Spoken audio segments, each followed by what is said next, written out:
சர்வ அமாவாசை சுக்கரபக்ஷம் நாளைக்கு ராத்திரி, அதாவது முன்னிரவு சரியா 3:26க்கு பூஜையை ஆரம்பிக்கணும். நல்ல நாள்.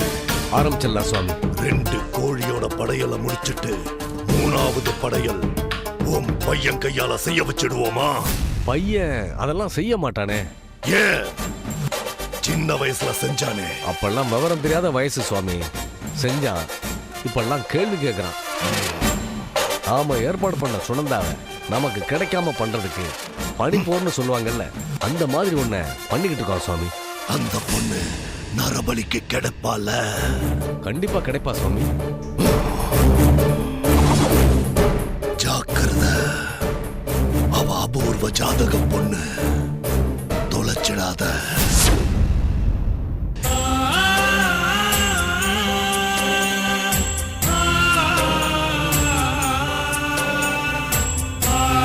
யார் இவங்க? சொல்றேன். எப்படி இருக்காங்க? டிட்டோ என்ன மாதிரியே இருக்காங்க. 2 வருஷத்துக்கு முன்னாடி நான் இப்படிதான் இருந்தேன். இந்த போட்டோ எடுத்த 4 வருஷம் ஆச்சு. இது வரைக்கும் சினிமால தான் இப்படி டபுள் ஆக்ஷன் கேரக்டர் பார்த்திருக்கேன். இப்பதான் லைஃப்ல ஃபர்ஸ்ட் டைம் ஃபீல் பண்றேன். ஆமா, யார் இவங்க? என் மனைவி. உங்க மனைவியா? ஆமா. எங்க இருக்காங்க? மேல இருக்காங்க. உங்களுக்கு கல்யாணமே ஆகலன்னு எல்லாரும் பேசிக்கிறாங்க. ஆமா, நானும் காயத்ரியும் கல்யாணம் பண்ணிக்கிட்டது நியூ ஜெர்சில. அதனால இங்க யாருக்கும் எங்க விஷயம் தெரியாது. எப்படி இறந்தாங்க? நாங்க வெளிநாட்டுல சந்திச்சுக்கிட்டதால அங்கேயே ஒரு சர்ச்சில் மோதிரம் மாத்திக்கிட்டு தம்பதிகளாவே சில சௌகரியங்களை அனுபவிச்சோம். இந்தியாவில் வந்து பெரியவங்க முறைப்படி கல்யாணத்தை பண்ணிக்கலான்னு பெரிய பிளானோட இருந்தோம். அந்த சமயத்துல எங்க அப்பா திடீர்னு எனக்கு ஒரு பொண்ணை நிச்சயம் பண்றேன்னு சொல்லிட்டாரு. நான் அவசரமா புறப்பட்டு காயத்ரி பத்தி சொல்றதுக்காக இங்க வந்து சேர்ந்தேன். ஆனா அதே நேரத்துல என்ன ஏர்போர்ட்ல விட்டுட்டு வீட்டுக்கு போற வழியில அவ ரோடு ஆக்சிடென்ட்ல அவ போயிட்டா.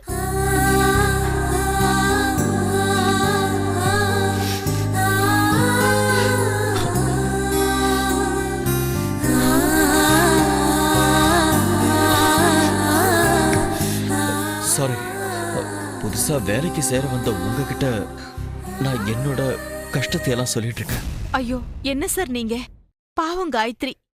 எங்க உங்க அப்பா உங்களுக்கு வேற பொண்ண கட்டி வச்சிருவாரோங்கிற பயத்திலேயே கார் ஓட்டிருப்பாங்க. ஆக்சிடென்ட் ஆயிருக்கும். அப்படிதான் ஆயிருக்கும். அப்புறம் சுனந்தா, நீங்க தப்பா நினைக்கலன்னா உங்களை நான் ஒரு உதவி கேட்கலாமா? கேளுங்க சார். என் காயத்ரியோட கடைசி ஆசை ஒண்ணு. அதை நீங்க நினைச்சீங்கன்னா நிறைவேற்றி வைக்க முடியும். சரிங்களா? என்ன சுனந்தா, அமைதியா இருக்கீங்க? உங்க காயத்ரியோட கடைசி ஆசை எதுன்னு தெரியாம நான் எப்படி சார் ஓகே சொல்ல முடியும்? ஓஹோ, நீங்க ஏதோ தப்பா நினைச்சு பயப்படுறீங்கன்னு நினைக்கிறேன். ஒரு நிமிஷம் இருங்க.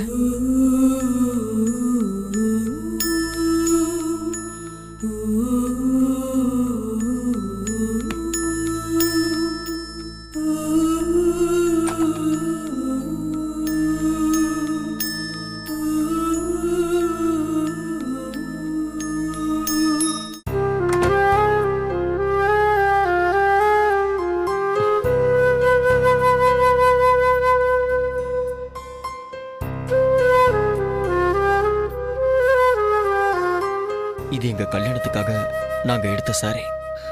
ஏர்போர்ட்ல அவ இறங்குற அன்னைக்கு 2 மினிட்ஸ் கட்டிட்டு வந்துடுறேன்னு சொன்னா. அதுக்குள்ள அனௌன்ஸ்மெண்ட் வந்ததுனால நான் கிளம்புறேன்னு சொன்னேன். கண்ணில் தண்ணியோட தான் அனுப்பி வச்சேன்.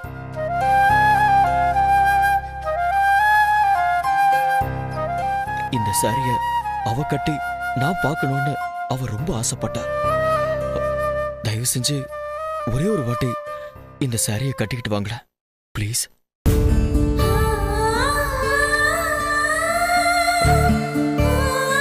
ப்ளீஸ்.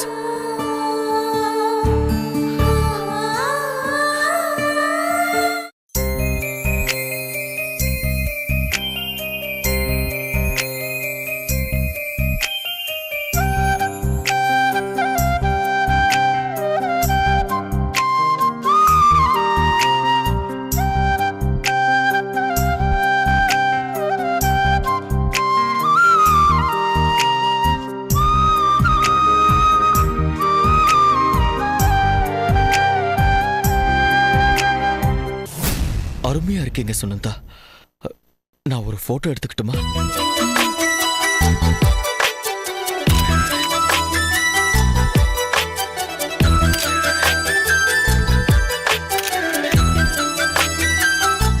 எடுத்தாச்சா?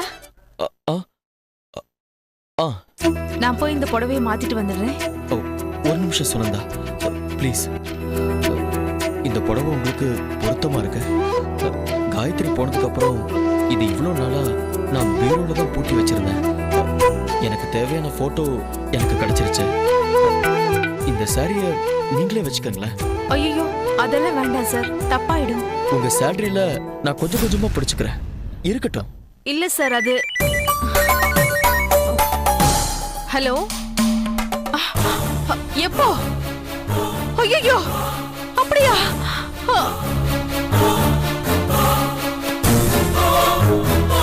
சுனந்தா, என்னாச்சு?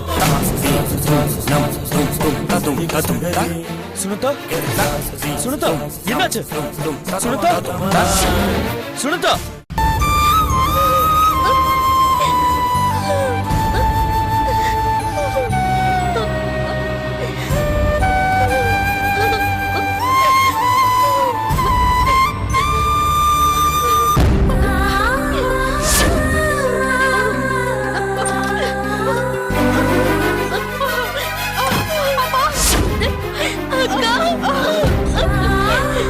என்னடா என்னாச்சு அம்மாவுக்கு? நீங்க வேலை செஞ்சுட்டே இருந்தாங்க, திடீர்னு ஷில்பாவை கூப்பிட்டாங்க.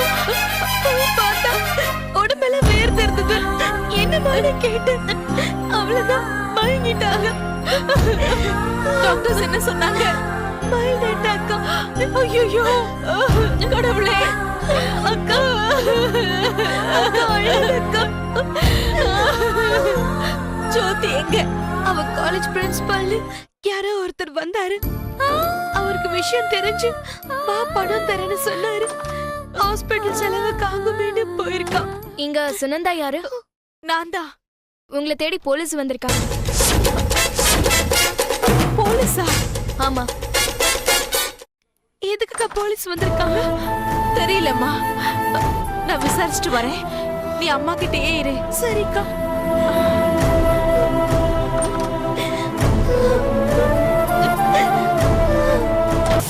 Excuse me sir. சுனந்தாங்கிறது நான் தான் சார். நீங்க எதுக்காக என்ன? இந்த இடத்துல வேண்டாம், அப்படி தனியா போய் பேசலாமா? பரவாயில்ல, என்ன விஷயம் சொல்லுங்க. உன் தங்கச்சி ஜோதி பத்தின விஷயமா பேசணும். ஜோதிக்கு என்ன ஆச்சு? எமோஷனல் ஆகாதுமா, அதுக்கு தான் தனியா வர சொன்னேன். வாமா போலாம், வா.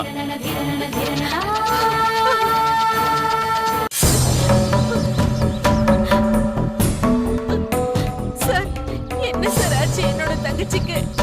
அவ ஏதாவது தப்பு பண்ணிட்டாளா?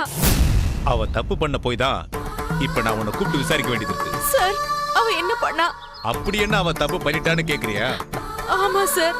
ஒரு கல்யாணம் ஆகாத பொண்ணு கல்யாணத்துக்கு முன்னாடி என்ன தப்பு பண்ண கூடாதோ அத பண்ணிக்கிட்டு இருந்தா. என்ன சார் சொல்றீங்க? உனக்கு புரிஞ்சும் புரியாத மாதிரி இருக்கா? சரி, புரியுற மாதிரியே சொல்றேன். உன் தங்கச்சி விபச்சார கேஸ்ல அரெஸ்ட் பண்ணிருக்க. சார், நீங்க என் தங்கச்சின்னு வேற யாரையும் நினைச்சு பேசுறீங்க சார். இல்லம்மா, இன்னைக்கு காலையில சூளைமேட்ல ரவுண்ட்ஸ் போகும்போது பார்க் பக்கத்துல தனியா ஒரு கார் மட்டும் நின்னுட்டு இருந்தது. கொஞ்ச நேரம் கழிச்சு திரும்பி வரும்போதும் அதே காரு அதே இடத்துல நின்னுட்டு இருந்தது. டோரை தட்டி இறங்க சொன்னேன். காருக்குள்ள உன் தங்கச்சியும் இன்னொருத்தனும் இறங்கி வந்தான். அலங்கோலமா இருந்தாங்க.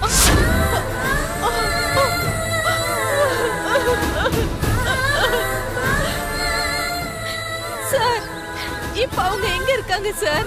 5 ஸ்டார் ஹோட்டல்ல இருப்பாங்க. 2 பேரையும் ஸ்டேஷன்ல தான் வச்சிருக்கேன். இன்னும் எஃப்ஐஆர் போடல. போடுறதுக்கு முன்னாடி உன்னை பார்த்துட்டு போலான்னு வந்தேன். சார், ப்ளீஸ் சார், அவங்க மேல எந்த கேஸும் போட்டுறாதீங்க சார்.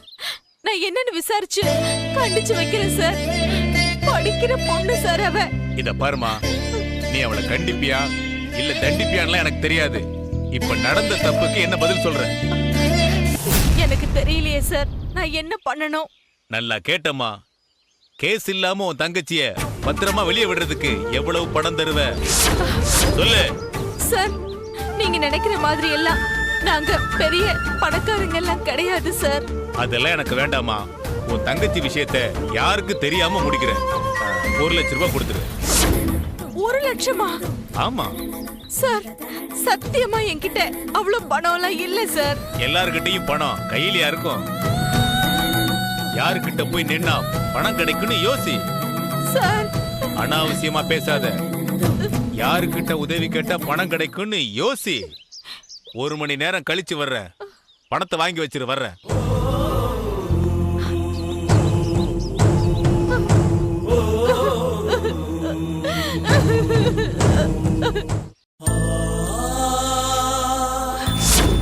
என்னது?